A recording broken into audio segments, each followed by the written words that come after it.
La biologie doit-elle respecter la vie? Thèse. Seul le respect de la vie offre une limite éthique aux possibilités qu'offrent actuellement les biotechnologies. Antithèse. Il ne faut pas craindre les manipulations génétiques qui ont pour but de corriger les erreurs commises par le vivant. Thèse. La biologie doit respecter la vie. En effet, si les biotechnologies ne respectent pas l'ordre naturel, l'homme risque fort d'aller au-devant de périls contre lesquels il ne dispose d'aucun remède. L'ordre naturel demeure encore la meilleure référence morale. Premier argument. Il y a danger à violer les principes de la sélection naturelle. Ce que Jacques Testard craint le plus, c'est que les techniques médicales d'assistance à la procréation en viennent à servir une nouvelle forme d'eugénisme. La multiplication artificielle, en laboratoire, d'embryons, offre la possibilité à l'homme de sélectionner ceux qui lui semblent être les meilleurs. Deuxième argument.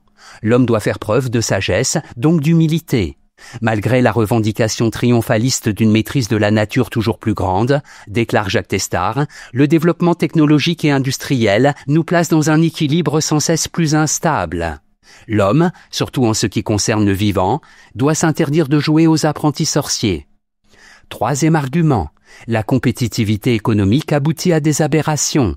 C'est pour des raisons économiques, par appât du gain, que l'on a contredit ce principe naturel pourtant évident. Les herbivores ne se nourrissent pas de viande. En leur donnant des aliments carnés, l'on a abouti à un drame quasi naturel, la médiatique affaire de la vache folle.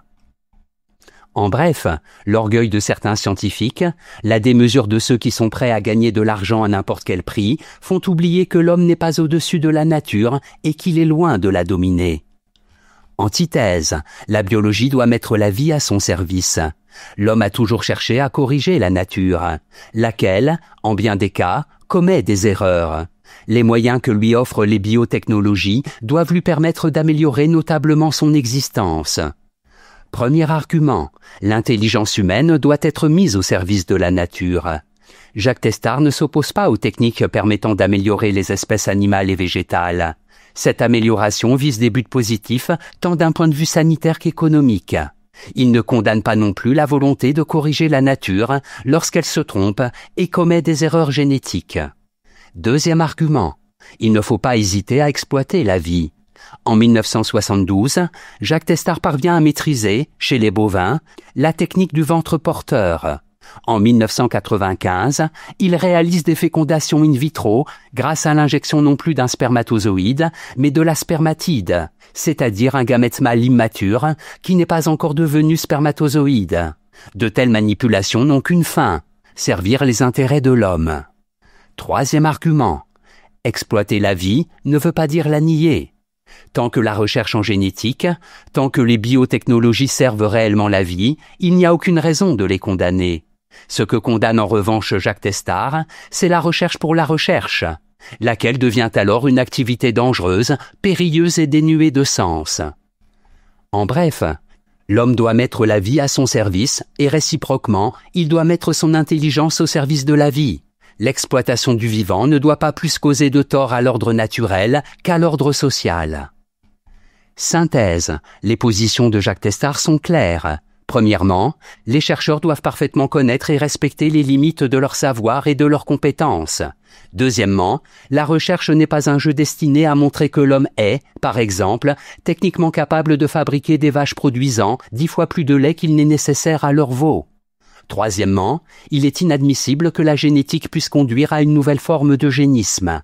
Qu'est-ce qu'un homme sain? Qu'est-ce qu'un homme parfait? À ces questions, qui relèvent plus de la morale, de la philosophie que de la science, la génétique n'a, en droit, aucune réponse à fournir.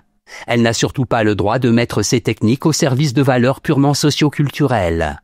Note et commentaire. Jacques Testard, agronome et biologiste français, né en 1939. Directeur de recherche à l'Institut national de statistique et de recherche médicale, INSERM.